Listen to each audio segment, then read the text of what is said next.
Faleminderit leximtarit për librat, faleminderit Cineplexit për kokoshkat edhe për filmat e mirë si çdo herë. Dhe faleminderit Bono që na ëmbëlson, po i sheh more gonsi, po i sheh. Po i shoh më Viola se më griu. Cilën do? Më griu. Po Erion, do të marrësh i Bono? Do ta marr për juve, se nuk është se jam në një kështu dashamirë si ëmbëlsirave. Me shumë kënaqësi. Por i ndjek traditat me sa kupton. I ndjek. Unë po e lëm ta zgjedhë një herë Erionin, pastaj do marrum. Lëm mikun. Të marr këtë më pëlqen nga ngjyra kjo. Okej. Si ngjyrë manushaqe. Ngjyra jote preferuar cila është? Nuk kam ndonjë. Po ja të themi kjo, meqense për zgjodha. Okej. Egon? Nuk po bëjmë ndonjë implikim kështu me Mavin në këto, jo, s'le, nuk s'ka lidhje, jo. Nuk ka lidhje varë, mirë. Më jep atë që është me pistakjo. Ja, te ke. Okej, shumë faleminderit. 5.000 lekë don transport. Me shehmi tel flek. Të bën muzika të pasur. Në kohën që kemi qenë ne aktiv, domethënë ajo Berzim. Okej, kush ka ditur edhe ka kursyer. Unë nuk jam si kam ardhen e mira fare me lekun. Pse? Si kam, nuk zgjidha vlerësoj lekun. Ç'a ndodh me lekun? E marr e prish. E marr e konsumoj. Apo vjen tek ty, por e marr duat blej gjëra, domethënë. Gjëja më e panevojshme që ke bler ndonjëherë. Blej kot atlete, nuk e di pse dhe i fal. Dhe i fal, dhe si marr as liri, marr shtrenjt, i blej shtrenjt. I fal shokëve, i fal kushurinjve. Okej, e rëndësishme është që parfumet i kam qef shumë. Po prap shkojnë diku.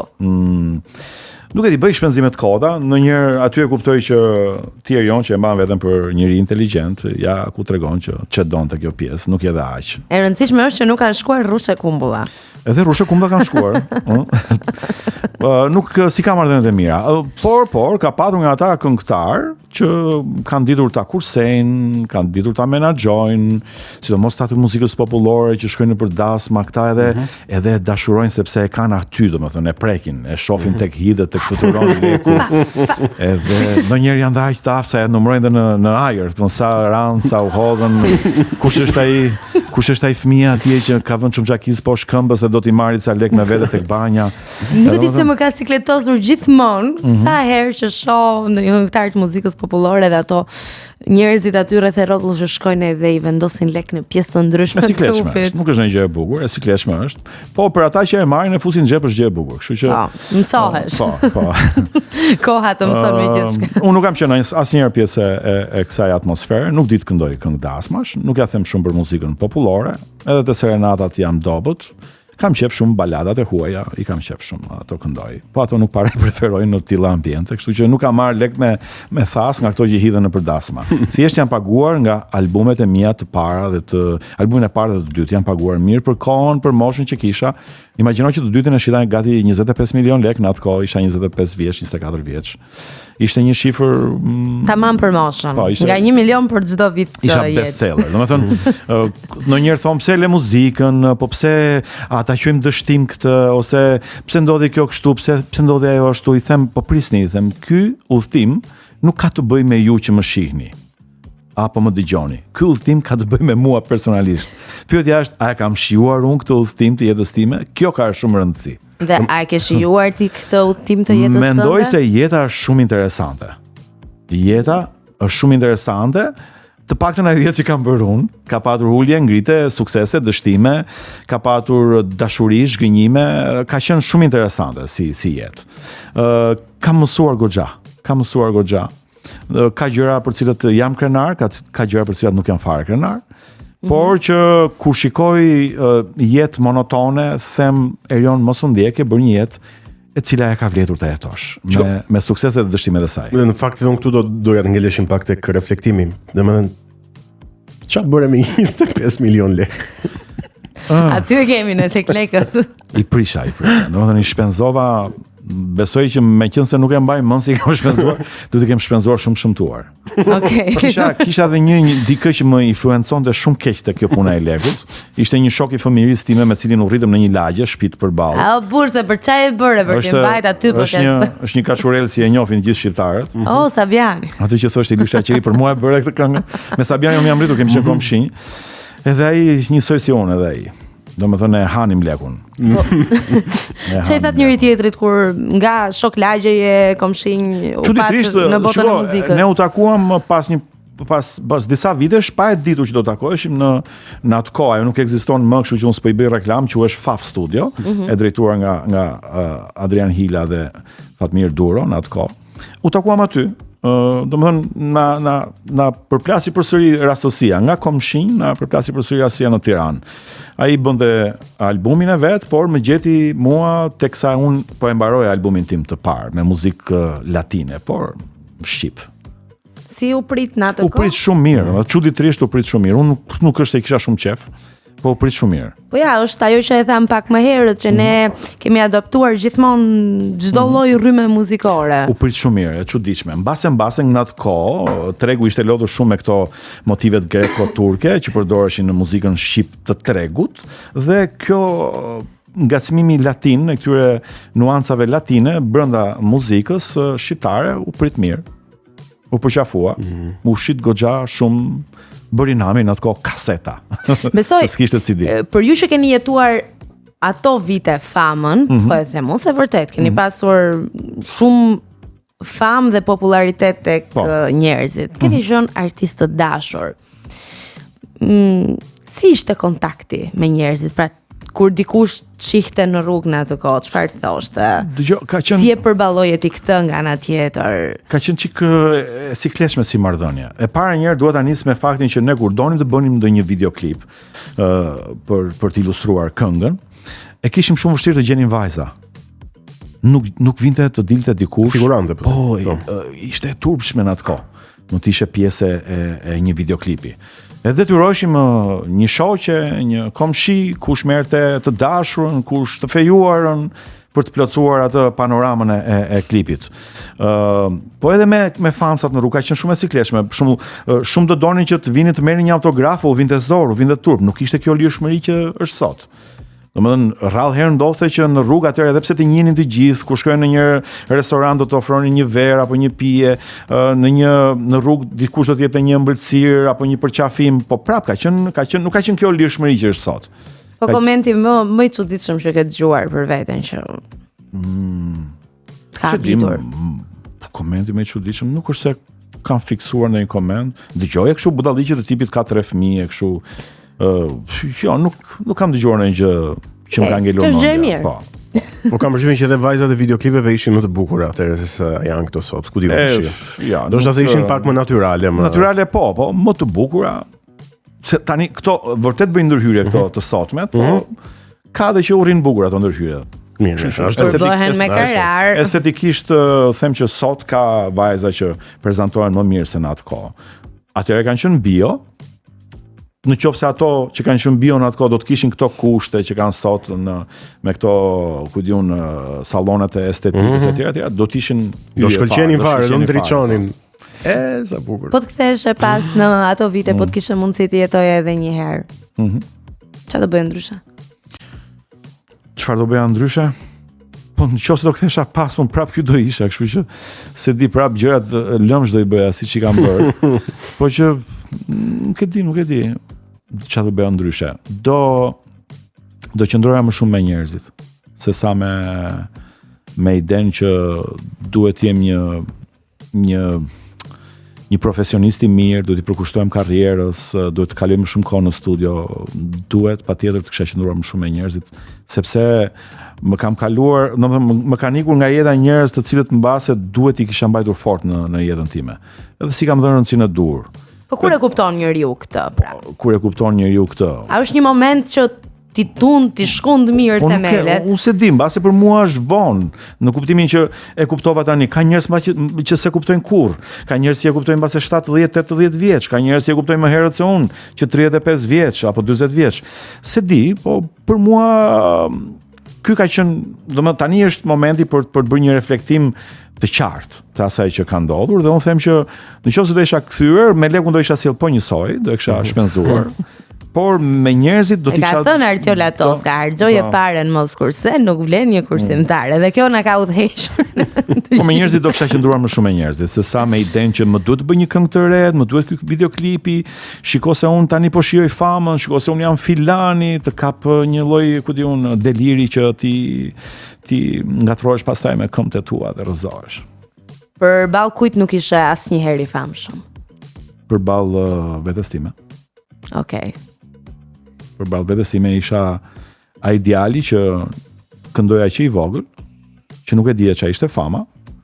Dhe sot e kam pak të paqartë atë që ka ndodhur. Domethënë nuk di të bëj një përkufizim çdo të thotë ti je i famshëm. Kjo më është dukur gjithmonë e çuditshme. Njerëzit ta japin, njerëzit ta marrin, ti je po i njëjti ai që ke qenë. Ti e le apo ta morën njerëzit? No, unë them që ma morën njerëzit. Atë që më dhanë ma morën. Okej. Unë jam po ai që isha. Domethënë jam po ai zë, jam po ai artist që isha, e do të jem derisa të des po ai. Pastaj punë tjetër se ç'bëjnë njerëzit, ta japin famën apo ta marrin prapë është në dorë tyre, janë të lirë ta bëjnë si të duan ata. Meqense ti 15 vitet e fundit je marr edhe me media.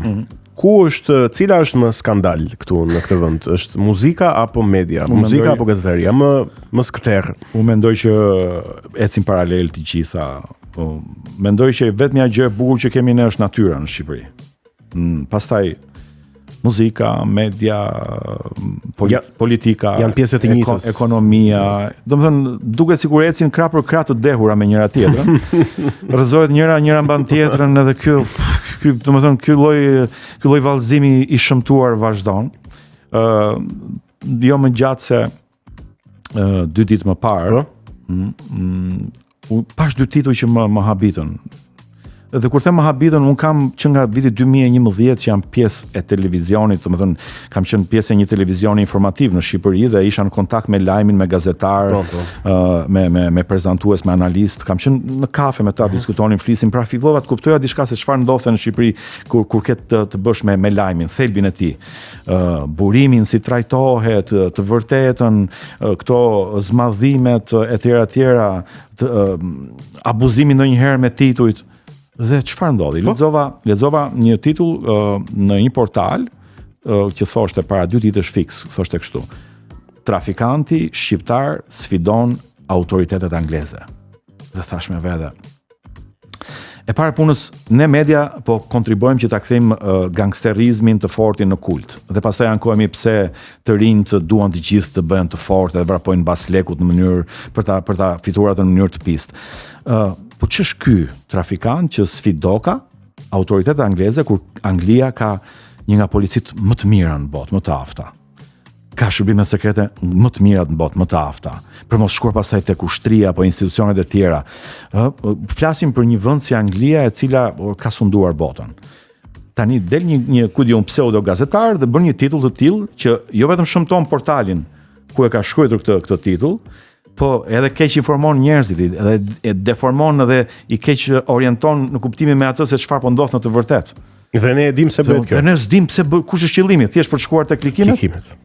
Po është shëmtuar shumë. Ose pash të tjetër rastin e kësaj që unë do e quaj fatkeqe. Kupton, fatkeqe në kuptimin se si ne e shtruam të gjithë apo e analizuam të gjithë nëpër studio apo nëpër tavolinat tona ne shqiptare që nuk lëm gjë pa paragjykuar e pa diskutuar.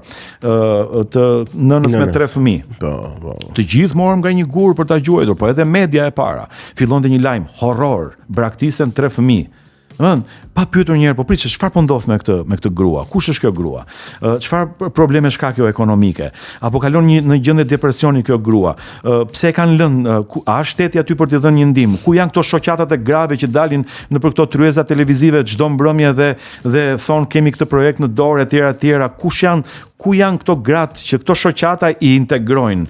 Kemi shembuj të tillë, ja ku ka shembuj si kjo gruaja që kishte ata 3 fëmijë, të cilët mbase nuk ka patur mundësi që me ato të ardhurat të paguaj ujin, dritat, ti plotësoj ato kushtet për një çantë, për një libër, për silolapsa, për të çuar në shkollë që të ndjehen dhe ata të barabartë mes të tjerëve. Pra, ne mezi presim të kapim gurin dhe të gjykojmë çdo njeri të cilin na e servirin këto media, që po thoshim që në nivel janë po aq të dobta sa përgjithsisht është edhe muzika shqiptare, edhe politika shqiptare, edhe ku diun fusha të tjera në këtë vend. Po ti pse sike nga Shqipëria?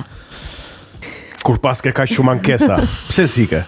Me thënë të drejtën, unë sot e mendoj që duhet kisha ikur.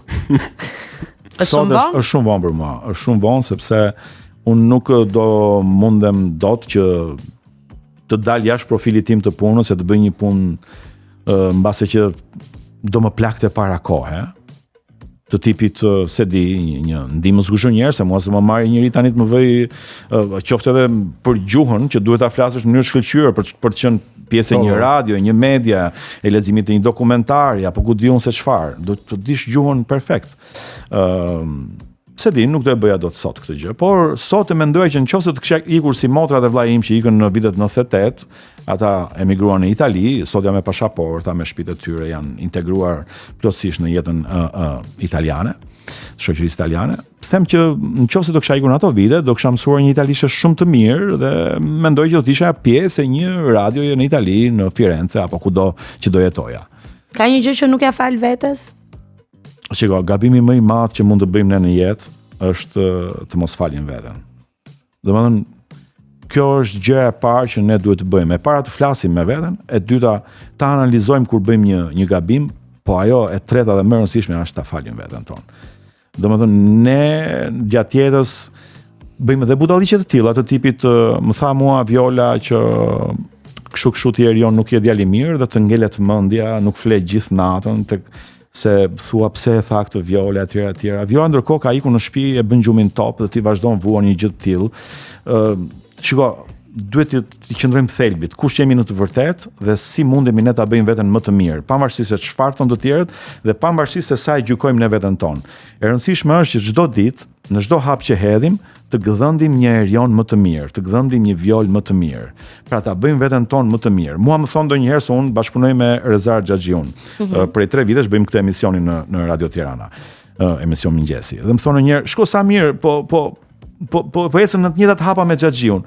Ndërkohë që unë e vlerësoj shumë, është një profesionist, një nga gazetarët më të vjetër këtu në Shqipëri, në pas viteve 30, por unë nuk dua të bëhem një Xhaxhiun, dua të bëhem një erion më i mirë nga që jam tani.